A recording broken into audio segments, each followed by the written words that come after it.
Welcome everyone to this Monash Cybersecurity Seminar. Today we are delighted to welcome Vanessa Teague, who is the CEO of Thinking Cybersecurity. Vanessa Teague is a cryptographer living and working on Wurundjeri land in southeastern Australia near Melbourne. In her distinguished career, Dr. Teague also co-designed numerous protocols for improved election integrity in e-voting systems and co-discovered serious weaknesses in cryptography of deployed e-voting systems in New South Wales, Western Australia, and Switzerland. She is also interested in cryptography protocols that support a free and democratic society and works on openly available research and open source software for supporting democratic decision-making and empowering ordinary people to make choices about their own data. And today, she will talk to us about this Right to Ask project, which is, I think, is part of this empowerment. Thank you, Vanessa. Please, okay. is yours. Thanks for inviting me, everybody. It's nice to be virtually visiting Monash. And soon I hope I can drive around in person. Now, I think I can share my screen. Let's try this. Okay, so as Mohammed said, I've spent years and years and years looking at fancy cryptographic protocols for electronic voting. And in summary, I think actually running elections over the internet is probably a really stupid idea for a variety of reasons. But I'm really interested in using some of the techniques to do a better job of some other parliamentary processes. So the idea of the Right to Ask project is to encourage people to participate more actively in the parliamentary processes that happen between elections. And the idea is that we can use some of the privacy and verification tools that come from the e-voting crypto literature to invite participation with a much gentler failure mode than online elections. So at the moment, the project is really just getting started. There's a GitHub repo. There are some components that are there, and there are other components that are not even started yet. The contributors so far are Andrew Conway, Ishan Goyal, Chuan Yu, Lillian McCann, Tim McCann, Eleanor McMurtry, Hanan Davisi, Pedro Rosas, and Miguel Wood. And if you'd like to join us, you can have a look at the links at the end, or you can email me after the talk. So here's the GitHub repo you can browse as I talk. And questions and interjections are very welcome too, as we go. Okay, I probably don't need to say that modern parliamentary democracy is, I think, facing some challenges. I don't think it's all over, far from it, but I think that it's time to take some active steps to encourage everybody to pay attention to what we value about democracy before it's too late, really. This is not going to be the usual, more technical talk that happens in the Monash Cybersecurity Seminars. There's a little bit of, there's going to be a little bit of maths, but not much. And it's mostly about thinking about this solution and how it can be used. We have a bit of a problem. I've given this talk a couple of times and I usually try and fill it in with some particular picture, but I think I'll just leave it to your own imagination to think about whichever aspect of modern Australian democracy you like the least. Suffice it to say that that we don't really see the level of transparent and accountable government that I think we would like. I would say for the most part on another topic that our election conduct is pretty good. And actually, the Senate scrutiny bill introduced today is going to kind of hopefully plug the last, the most serious vulnerability in our process, which is auditing the Senate process to verify that the paper ballots are properly digitised. So in terms of actual election conduct in Australia, I don't actually think we have much of a problem, and I think there's probably progress on plugging the last few gaps that we have. But I think in terms of parliamentary participation, stuff could be a fair bit better. So that's what this project is meant to be about. So I want to not talk about elections. I want to talk about participation in the parliamentary processes that happen between elections, the work of the parliament on a day-to-day kind of basis. I suspect that most Australians don't think about it much, and if you do, you probably have impressions of Barnaby Joyce showing up drunk at question time, and you don't realise that actually there's a whole lot of very sensible, very thorough, quite clean and transparent democratic process that happens in parliamentary committees, in the hearings and examinations of legislation that the parliament does. So it's actually pretty good, but most ordinary citizens don't even know about it, let alone actively participate in it. So here's a tiny, tiny part of a solution. The aim of my project, the Right to Ask project, is to let people suggest and vote on questions that could be either directed directly to your MP to ask for an answer. So like, you're my representative in Parliament, I want you to tell me the answer to blah. Or they could be suggested for an MP to ask someone else, for example, in a committee hearing or in question time. And then the idea is to make it convenient from the other end as well, and to make it easy for example, an MP who's sitting on a committee to gather up the most popular questions that are relevant to that day's hearing and then use those questions. Or to make it easy to identify the questions that come from their constituents and have got a lot of votes from among their constituency, and then answer those questions.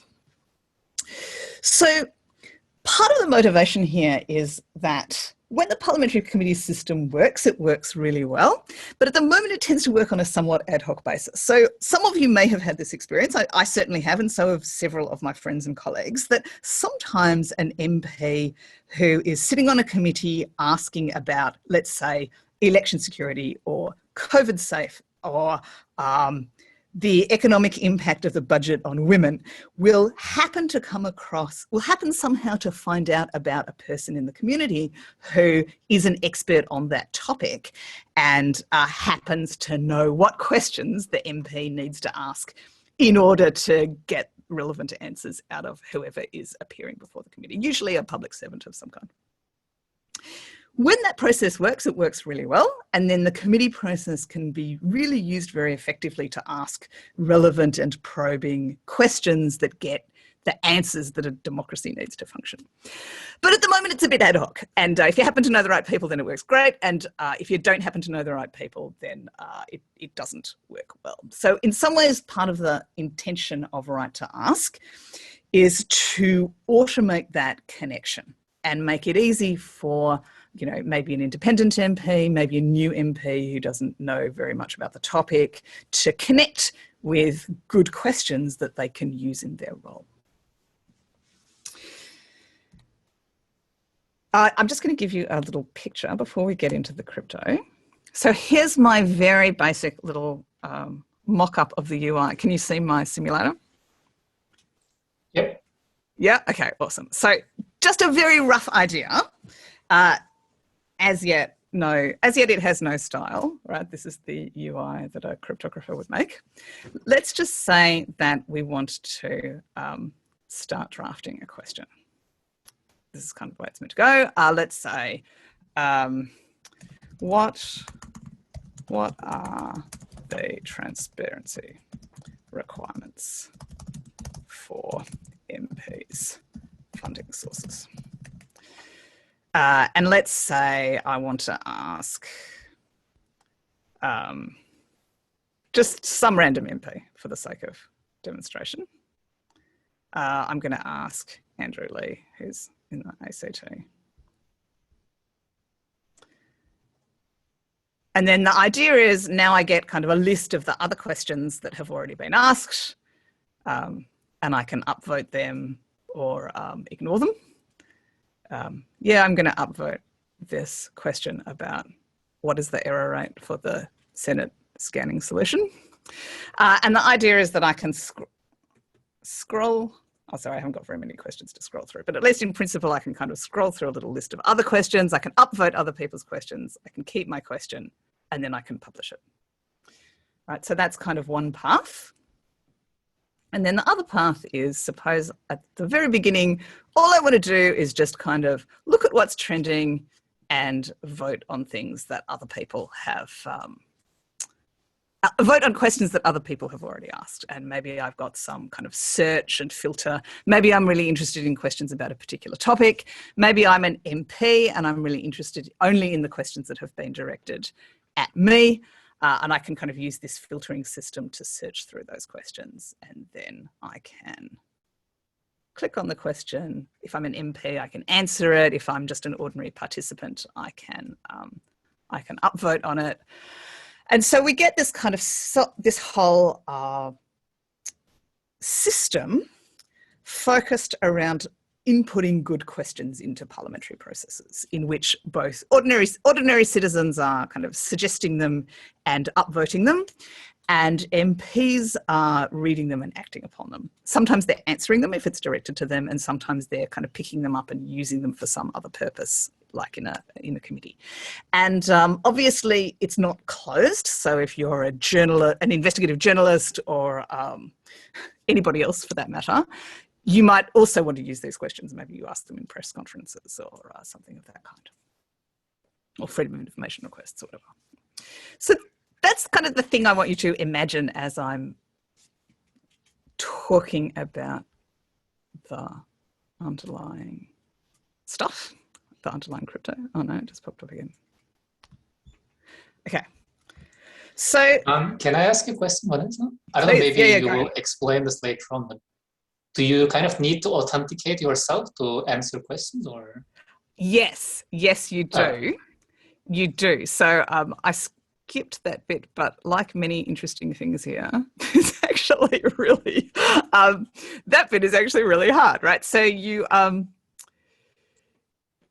in order to post a question, you have to make an account. And I thought very long and hard about, although I'd be very interested to see what other people think about this, whether people should really need to prove who they are, or whether we just want a kind of notion that you made a statement about who you are and you built an account and that you have some kind of persistent identity, even if it isn't linked to your real identity in the world. And I think what I'm going to experiment with, at least initially, is persistent identity that isn't necessarily linked to anything else. So I floated with my local MP the idea of, say, doing a little mail out within the electorate, right? You know, here is your random login code, and pick it out of your mailbox and enter it into the app to prove that you really live in the electorate, kind of thing. The usability of that is, I mean, it's not nothing, especially if you can just scan a QR code or something. It's not terrible, but it's sufficiently bad that the number of people who actually bothered to do it might be substantially reduced. So I'm not sure. I would like to do something like that as an option, so that maybe you had a notion of verified account, where verified really just means you picked up a piece of paper in a post box in this electorate. And then I think we probably still need completely unauthenticated accounts, because otherwise people just won't sign up. Yeah. But alternative opinions on this matter are very welcome. What do you think? Yeah, I agree that there should be also accounts that are not authenticated, so that people can just ask questions without like feeling pressured that they might be, I don't know, identified or something. Yes. And it is tough, right? Because, you know, if you look at the Twitter comments under Indigenous MPs, let's say, they're especially female Indigenous MPs or female not white MPs, the comments from anonymous individuals are pretty foul. So there is definitely a tension, and this is a little bit later in the slides, but there's definitely a tension between, on the one hand, exactly what you just said, the need for legitimate participants to not feel under pressure, versus the need for at least enough persistent identity that you can get rid of just bots and trolls and unpleasantness. Yeah. I don't really know how to solve this problem. No. Any more questions about just kind of what it's meant to look like and the basic function of what we're trying to do?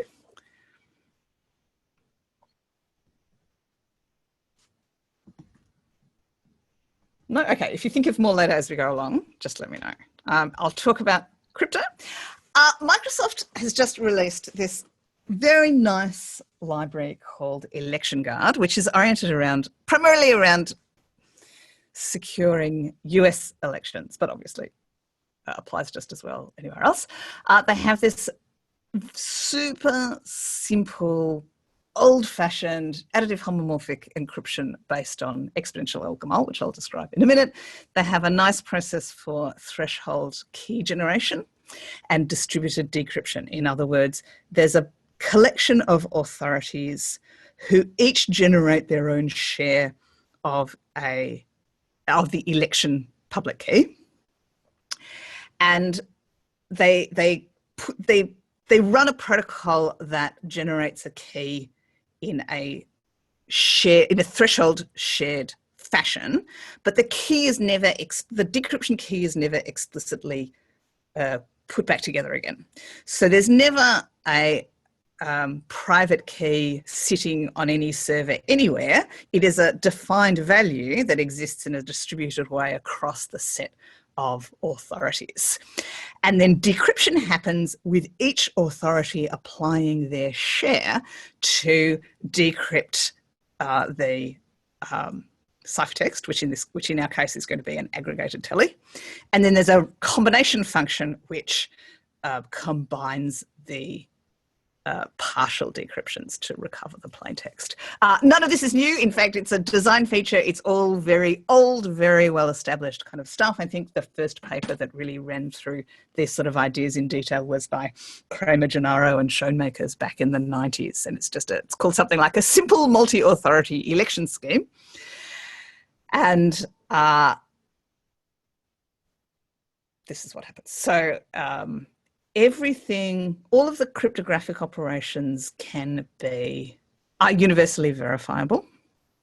So when the authorities decrypt, they apply a non-interactive zero-knowledge proof of proper decryption, which is just based on Sean Peterson proofs of the equality of discrete logs. And so the way that you stick all this together is, now the idea is, in the right to ask system, a person's vote is just their expression of approval on a question. And if they don't approve the question, we just put a 0 in that case. Then we aggregate the votes, including the upvotes and the 0 votes, homomorphically. Then we threshold decrypt the aggregate. Then we make the authorities prove that they threshold decrypted correctly. And at no point do either the individual votes get exposed or the election public key get explicitly recombined. So just to say the same thing in a bunch of pictures, here is sort of the generic picture of a verifiable election system. Just one particular way of doing it. I mean, this is approximately how the Helios system works. This is approximately how the Estonian internet voting system works, although the bulletin board isn't public. And this is approximately how both Election Guard and Right to Ask are going to work. So the idea is you have a client, which in our case is the app, and you build your encrypted vote explicitly. In our case, the message is just a 1 or a 0. Then all of these encrypted votes go on a public bulletin board. Then there's a public operation to homomorphically add all of the ciphertexts. Then there's a bunch of decryption authorities which apply their share of the decryption key to compute a partial decryption, and they also add the proof that it is correctly computed. Then there's a public computation that allows you to compute the decrypted combined plaintext as a function of the partial decryptions that the authorities posted. So just one little explanation. In the bottom left-hand corner, there's in both in the Estonian voting system, in the Helios system, and also in a different way in Election Guard, there's some opportunity for the voter to verify that the ciphertext the device made accurately reflects their intentions. And these vary a little bit from one system to another, but basically you make more ciphertexts than you're intending to use. And then you have an option for each ciphertext of challenging the device to prove that it produced the ciphertext directly. And it does this by exposing the randomness that it used to build the ciphertext. And then you take your randomness and your ciphertext to a different device and you say, can you double check this encryption for me? So I'm leaving that out of right to ask. Not because it isn't good, it is good, but because it's just too complicated for normal people to fiddle with. And I think I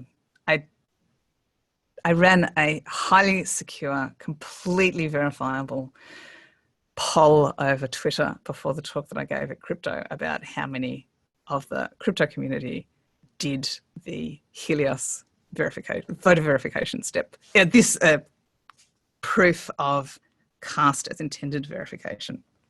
And the overwhelming majority did none. A very small number of people did one.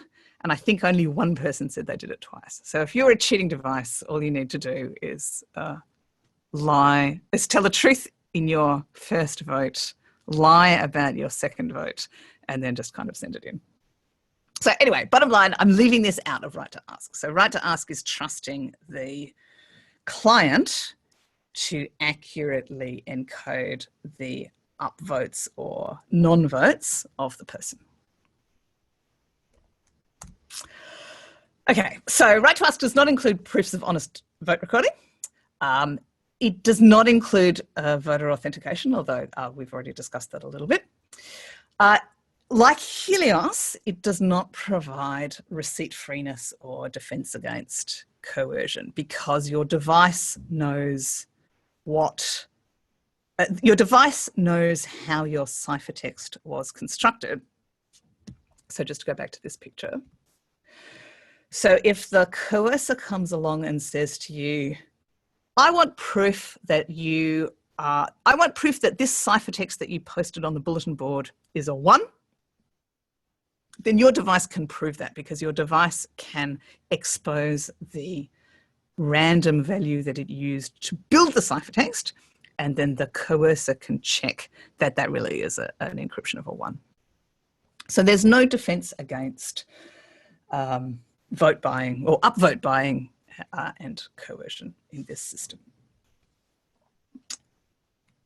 In the election guard setting, the assumption is that the encryption is made by a computer in a polling place outside of the control of the voter, so that issue doesn't really arise. But in our setting, it does arise. It's just not so important. So incidentally, this list of bullet points is also sort of an answer to the question of why aren't we using this for real elections, right? Because each one of these is a suboptimal feature that I think is tolerable in the context that I'm using it. But each one of these would be a showstopper for real parliamentary elections using a system like this, I think. Okay, so just to show everybody how the crypto works, it's as simple as it could possibly be. So this is super old-fashioned, plain old GAMAL over a prime field. We put the message in the exponent here. because we want the additive homomorphic property. So this is what the ciphertext looks like. You generate a random value in the exponent group, and you put your vote, which in our case is only going to be a 1 or a 0, into the exponent like this, and this is your GAMAL ciphertext. Encrypted votes can be added just by pairwise multiplication of each element of the tuple. And then the result, of course, is a perfectly good encryption of the sum of the two votes.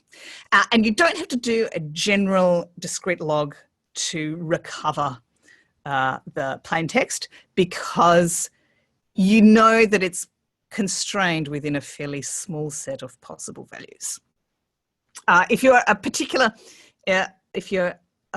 kind of thinker, you've probably realized that we need to prove that when we upload a ciphertext, that it is indeed a 1 or a 0 and not a vote, not a 10,000 times upvote for the same question. And Election Guard does have proofs of proper ballot construction that do exactly this. So you upload this ciphertext with a proof that the encoded plain text is within certain bounds. And in our case, the bound is just, it's either a 1 or a 0. Okay, so emphasis on very standard, very old-fashioned stuff that I was going to say that anybody can understand, which is probably putting it a little bit strongly, but that maximizes the set of people who can understand it. Okay, and I think I've already said we use Election Guard's Sean Peterson proofs of proper decryption. Okay, so that's the maths. The privacy model, and this relates a little bit to what Mohammed said before. So here's the privacy model, which, you know, it's a least bad combination among a set of suboptimal options. But I think my decision is your writing is going to be public. So it has, your question has your name attached. And there are kind of two reasons for that. One is disincentivizing trolling and aggression.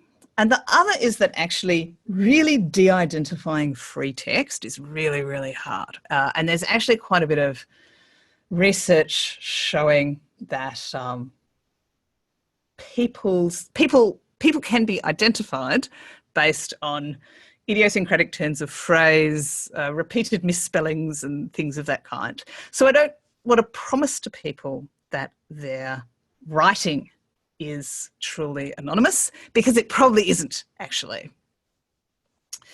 But I can guarantee that their votes are private, at least under some reasonable assumptions, and that they'll only be decrypted in the aggregate unless, you know, unless a threshold of the trustees who share the key collude to mess with them, or unless there's some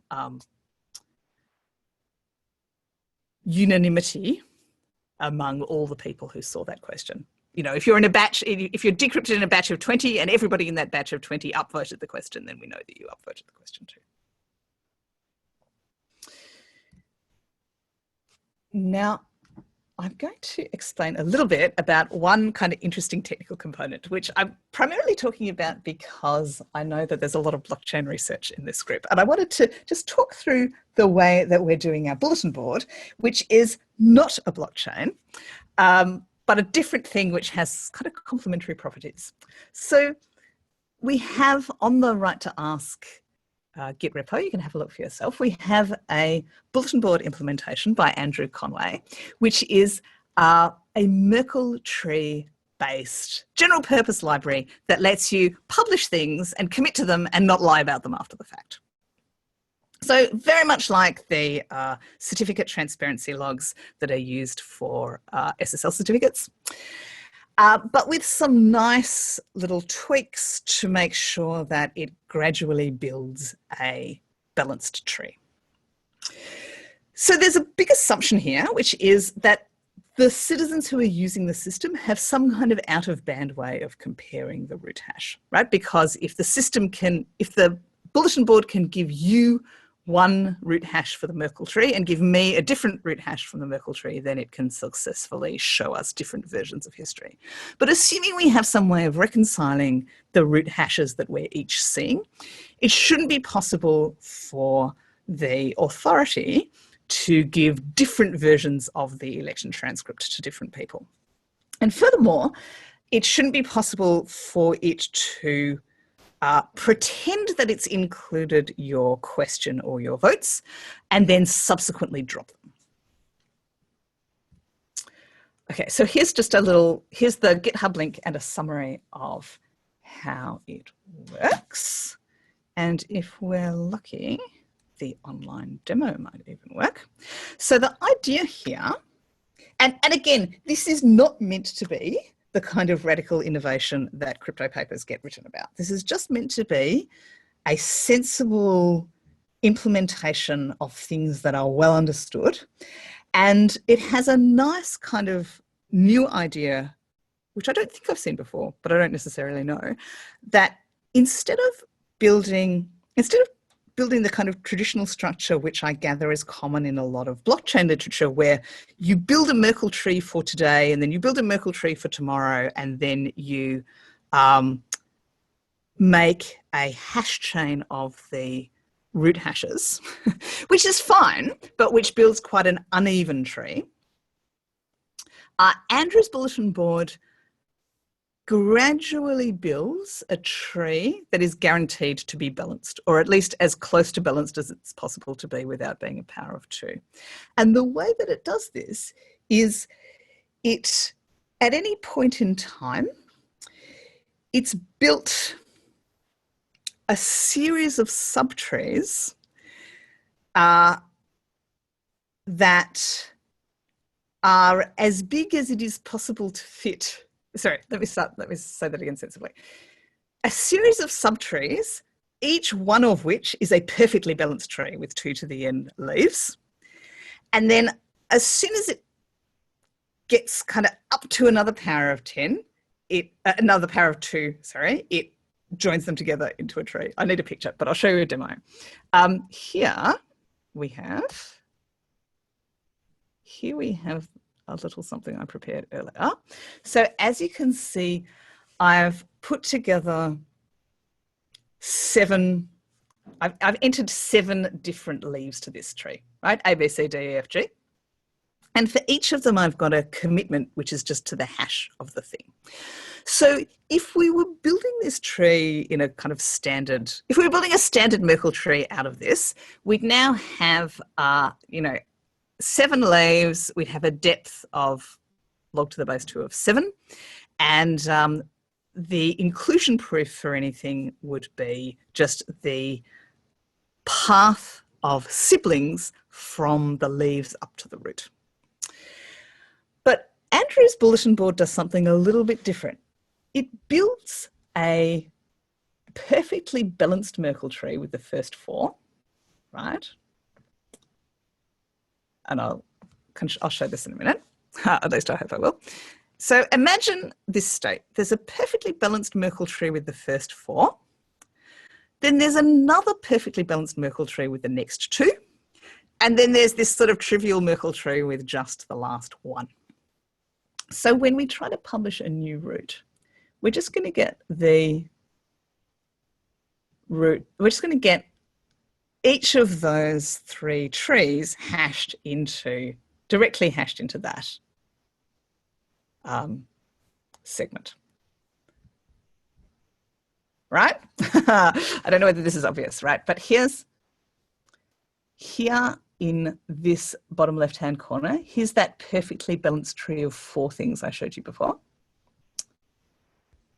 Here as the next leaf is the next perfectly balanced tree, that's 2 things. And here at the end is the last thing.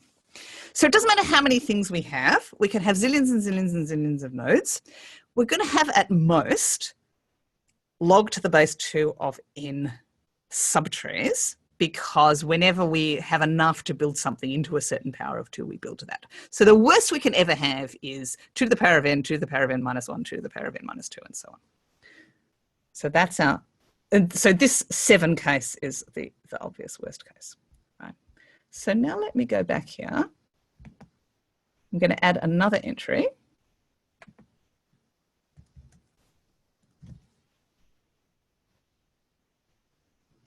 And now let's publish a new tree. So now there are 8 things, and the bulletin board is going to beautifully combine them into this beautiful perfect 8 tree. And so when it exports its root, there's only 1 child. So this process can go on indefinitely, iteratively building the components of a perfectly balanced tree.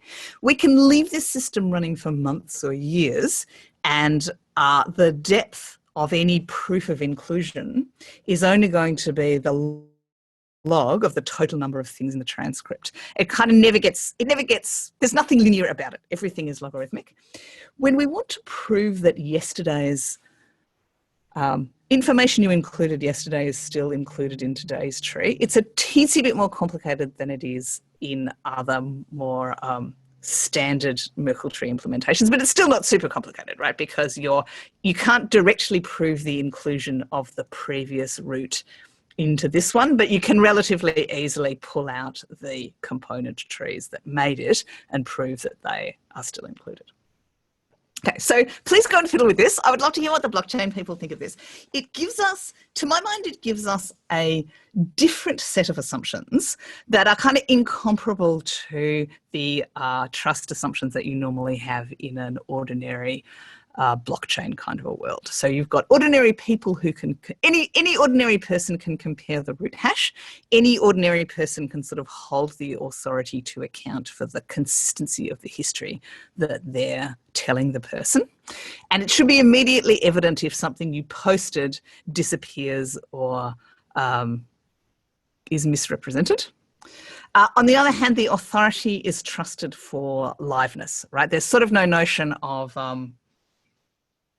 resilience against the authority going down. If the authority lies, then they get detected, but there's not a notion that other participants can recover in any way like there is on a blockchain. So different, right? And I think, I don't know, I'd be interested to hear in the questions what you think of this alternative model. Yeah, fire away. Hey, Vanessa. I really like this model, and one of the reasons is that I have been working with Mark Ryan on the same structure, and that has been used in some of our papers, other applications as well for PKI and also for secure messaging. So I will send you probably some points with your work. The way we formalize this data structure. Yeah, that'd be great. Thank you, Jiangshan. So is it the same kind of iterative thing as well? Yeah. So terrific. It's exactly the Merkle tree that is always balanced. Well, we are trying to make it balanced, and the tree is always expanding to the right side, so that we are able to provide efficient proofs of inclusion, which we call the membership, and also the proof of extension, namely, given any time of the point with one snapshot of the log, we are able to prove that the current version is extended from that time point. Yes. Okay, fantastic. Thank you. This is a large part of the point of coming and giving talks, is sometimes you find out that your thing has actually already been invented by somebody else, but that's terrific. Thank you. I would really like to hear about that. You've got my email address, haven't you? Please do send me the links to your paper. I would really like to see. Okay, awesome. Other comments or questions about that? Yeah, I also have a question. So is it correct that the tree is not always a binary tree? Correct. So the root node might have multiple different, might have more than 2 children, but all the rest, all the subtrees are binary trees. And is it the case that you may need to do more computation at sometimes to kind of make the tree balanced, or? No, you sometimes need to keep track of a bit more stuff, because you have this idea that your state is not always all in a tree. So your state might actually be up to log in different little subtrees that you're kind of remembering all at the same time. You do not actually need to do a significant amount more computation.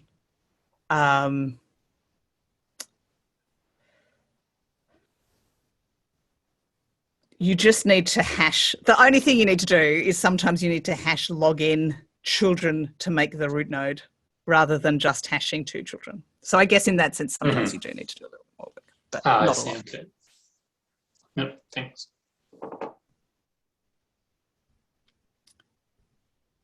Now, where are we?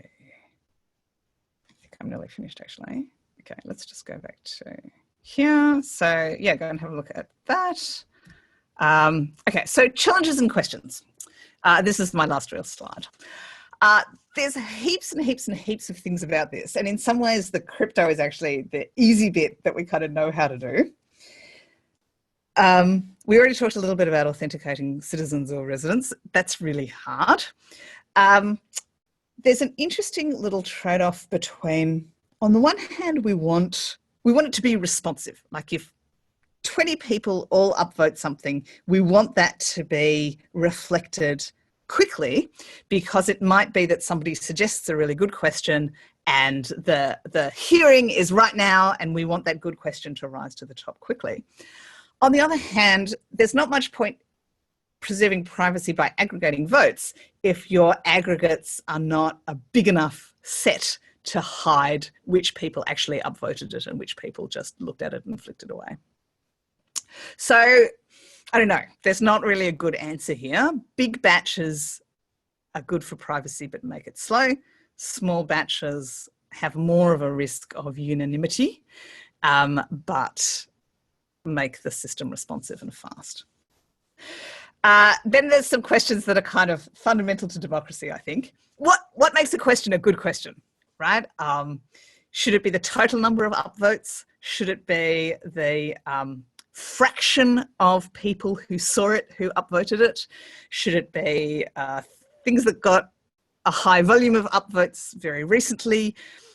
Should it be oriented around the person who asked it? So, you know, should you see something more often like you do on Twitter because it's posed by someone you follow?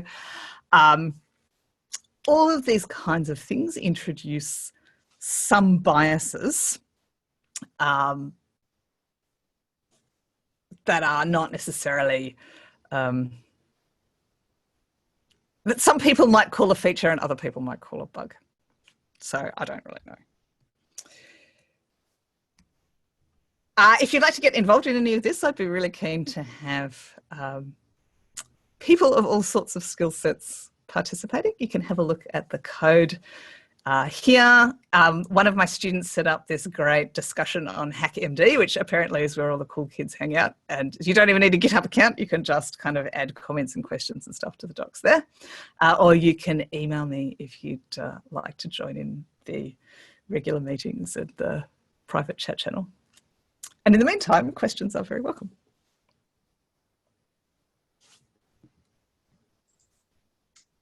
Thank you very much, Vanessa, for your very interesting talk. Anyone wants to ask questions?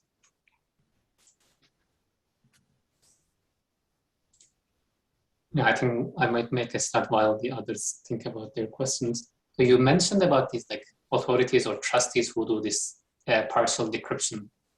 Mm-hmm. Do you have an idea of who are these authorities, or who are they going to be? Yes. So, okay, this is a really good question. Volunteers are highly sought after. At the moment, the list of volunteers is a short list of my favourite colleagues who didn't run away fast enough when I invited them to volunteer. And the idea is to spread them around the world, right? So I have a couple of kind of voting types in the United States who have signed up, and some of my long-term collaborators in Europe who have also not said no loud enough. And so I'm hoping that they will be able to host servers. But of course, maybe not everybody trusts as a set of 5 people crypto geeks that I chose. So certainly over time, it would be nice to evolve it into a more, I was going to say more diverse. It's certainly internationally diverse. But I also want people who understand it, right? So there's a little bit of a trade-off there between sort of diversity of background and capacity to understand what they're doing. Volunteers are welcome, right? There's nothing bad about having more volunteers because, you know, if it's 5 trustees in a 3 out of 5 fashion, that's actually not as good as having 10 trustees in a 6 out of 10 kind of setting. But it's not like they're kind of like some government agency or something like that. It's just kind of like ordinary people. Correct. It's not. I doubt that the. I mean, there's nothing wrong with having some government agencies in the context of a threshold system, right? But I definitely wouldn't want it to be 5 government agencies, especially if they're all Australian, especially if they're all from the same level. Maybe it would be good to have 1 government agency, 1 or 2 political parties, 3 or 4 of my favourite cryptographers in a 3 out of n threshold setting. Okay. Jiangshan? Yes. Yeah, go ahead. So thanks for the talk. I see that, I mean, this is probably the second application I know that you are proposing to the government. The first one I know is about the electronic voting scheme, the V-vote scheme, I think, with Peter Ryan, Steve Snyder and so on. So I just wonder, what is your approach to kind of convince them to leverage the output from the academic world? Yes. For example, I'm working on blockchain, and I may see some fancy ideas, you know, that would help the e-government by using blockchain. But I'm really struggling to see, you know, what is the right approach to convince them to actually to be brave enough to adopt the technology. So yeah. Okay, it's a really good question. I hear you. So the V-Vote project that you referred to was run for one election here in the state of Victoria. And it was really picked up because there was one particular guy, Craig Burton, who worked at the Electoral Commission and got really interested in cryptographic verifiable voting. And he was already a bit into open source software, and he just, you know, he was the right guy at the right time and he wanted to do it. In the end, the project was discontinued by the Electoral Commission because the whole transparency thing was all too hard, and they preferred to just buy some closed source rubbish from some foreign vendor instead of doing the hard work to make the election process verifiable. So in some ways, I'm trying to learn from that mistake, right? And learn not to be dependent on endorsement of public authority, because often you don't get it, and even if you do get it, they can just kind of change their minds and then the whole project kind of falls apart. So Right to Ask is very carefully designed with that learning experience in mind to be something that occasional MPs can pick up if they feel like it. It doesn't need anything like the formal official endorsement of a large government body. It doesn't even need the endorsement of a party. As far as I'm concerned, if one independent MP picks it up and runs with it, then I'm happy, right? If I get 1 or 2 questions from one independent MP in one House of Parliament in our country, then that's a success. And it has the character that it can have this kind of gradual pickup. You know, if one independent MP really goes for it and lots of their constituents get really excited about it and they get into it, then that's a success in itself, and that can kind of gradually grow out into other constituencies. So, yeah, I deliberately picked something that didn't require the all or nothing kind of endorsement of a public body. So one thought I had was that I really liked phone house classroom voting idea. Earlier I had this in Warwick. So have you thought about, you know, having this feedback system or the Right to Ask system for the university to use first? For example, for academics to ask all the decision makings within the uni, or even within the union, for whatever worker association and so on. Then when that gets more, support and voice, then that can be gradually adopted by the government afterwards. Yeah, that's a really good idea too. And a couple of other people have suggested things like that. I'm told, although I never saw it myself, I'm told there was a similar kind of thing inside Google. That there isn't anymore, but there was at some point, and that ordinary participants could, ordinary employees could ask questions. There are a bunch of kind of commercial offerings that have some kind of similar functionality, but none of them have really good privacy properties. And you would think that in a workplace, there'd actually be a lot to be said for making sure that your upvotes is private. I know when I was at Melbourne Uni, there were one or two people who would kind of put their hands up and go, actually, excuse me, I'd like to know. But most people would prefer to just sit quietly. So the idea would be, it might be actually really nice that those people could sit there quietly pressing the upvote button, but not necessarily stick their neck out. And I'm sure universities are not the only workplace that can be a bit like that. So yeah, that's probably a really good idea. At the moment, I find myself actually building in a lot of stuff that's very specific to parliamentary processes. Figure out who your MP is. Understand that you've got 12 senators, but only one representative in the House. And a lot of that kind of functionality is not relevant for other settings, but maybe a lot of the privacy settings would be. Yeah. If you have a bunch of students that you think would like to play with it, I'd be quite keen to think about how it might go in another setting. Yeah, probably we could try to offer some projects to the students for them to play with. Yeah, that could be really fun.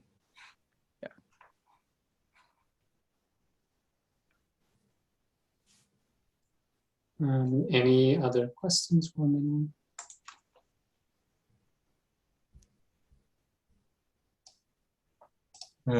Vanessa, how about authenticating the MPs? Right. So, okay. At the moment, all I'm planning to do is see whether they can answer their official APH email or parliament.vic email. So that's a thing. It's not necessarily a highly secure thing, but it's better than nothing. I don't know. What would you do? Yeah, that's what I was thinking as well. I think that's reasonable. Yeah, that's the best I can think of. Okay. Yeah, it may be a bit hard to convince them to do something more than that. Reply. Right. Yeah. Right.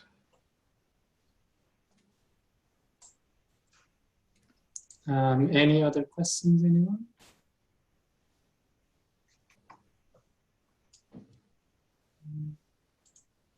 Looks like lunchtime. One last question. Yeah. I really like the log structure for the bulletin board, but I just wonder why not blockchain? What would be the main concern of not using it? Yeah, that's a really good question. Okay, so why wouldn't you want a blockchain? I think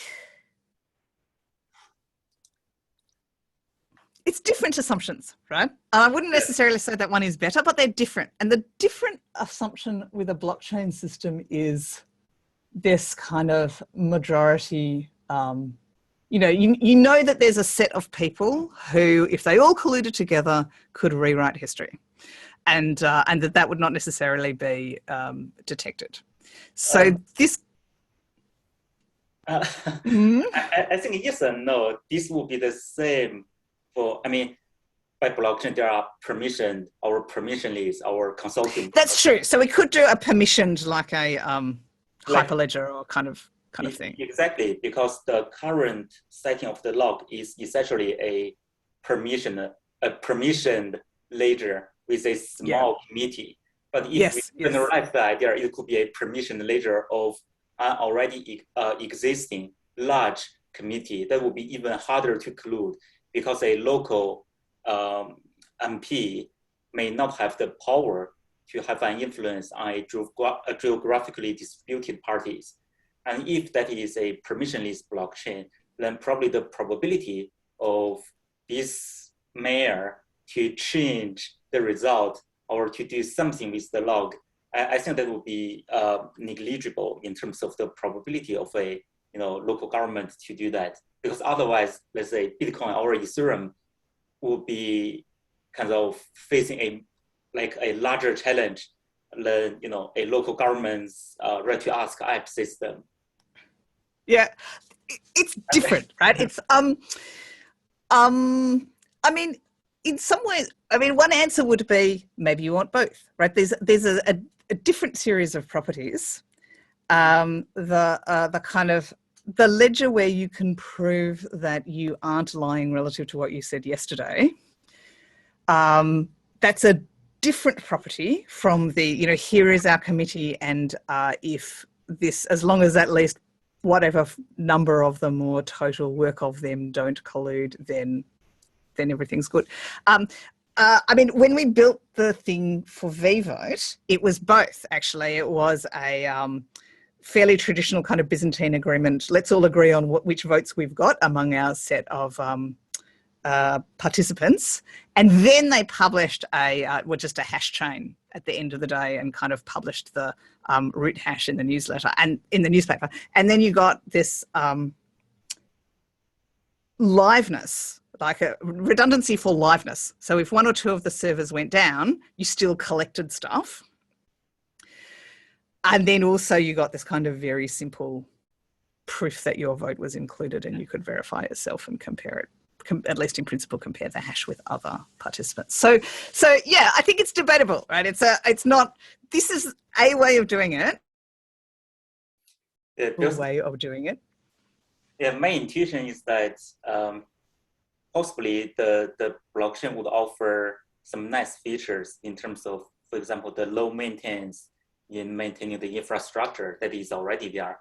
And it could be also used as a checkpointing, backup place where we could log the kind of the periodical updates or the history on the blockchain as a matter of backup, and for other features as well. Yeah, actually, that might be another really nice way of getting a best of both worlds, is to sort of periodically checkpoint to one of the bigger blockchains. Yeah, that's a really good idea too. Yeah, interesting. So I'm just trying to see what we can do with the blockchain. Yeah.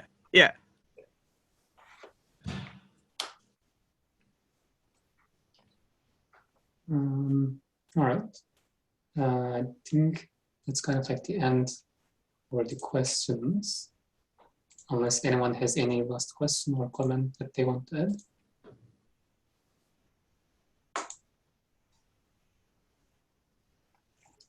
All right. All right. Thanks, everyone. And more questions are welcome by email if you think of them, and or more comments on the code that you can now see. Yeah. Thank you very much, Vanessa, and thank you everyone for tuning in. Hope to see you in the next seminar. Thank you, Vanessa. Bye, everyone. Goodbye.